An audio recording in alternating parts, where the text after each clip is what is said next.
শুনেন, মেয়েরা আসলে অনেক কিছু চায় না, একটু স্বীকৃতি চায়। একটা মেয়ে সারা জীবনের জন্য চলে আসে আপনার কাছে, সহজ বিষয় না। যা কাজ করে শুধু এটার বিনিময় দিলে তো মাসে 10,000 করে বেতন পাওয়ার কথা, কয় টাকা দিয়েছেন পর্যন্ত? অবশ্য আপনাদের প্রবাসীদের কথা ভিন্ন, আপনারা তো সবই দিয়ে দিচ্ছেন, বিদেশ থেকে সবই পাঠিয়ে দিচ্ছেন আপনারা। তো যাই হোক, স্ত্রীর ত্রুটি বিচ্যুতি ক্ষমা করে দেওয়া, এটা স্ত্রীর জন্য প্রযোজ্য। হার্ট হয়ে থাকবেন না। অনেক প্রবাসী আছে হার্ট হয়ে থাকে।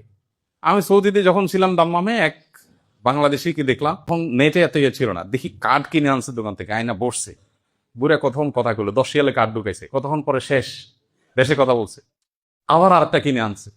তা আমি বললাম, ভাই ঝগড়ার ইনিংস ঘোষণা করেন, 10 রিয়ালের একটা কার্ড শেষ হয়ে গেছে, বলেন ঠিক আছে আমরা ইনিংস ঘোষণা করলাম, আজকের জন্য শেষ, এটা টেস্ট ম্যাচ, সেকেন্ড ইনিংস কালকে সেম টাইম।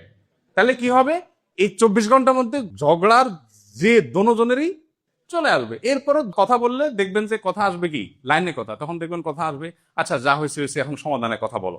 আর যদি তখন বলেন না এটার বিহিত এখনই করতে হবে, তো মাঝখান থেকে মোবাইল ফোন কোম্পানির লাভ হবে। বুঝে আসছে কথা? ভাইরা আমার, তো এই জন্য স্ত্রীদের বেশি কিছু চায় না, একটু স্বীকৃতি আর দোষ কম ধরা।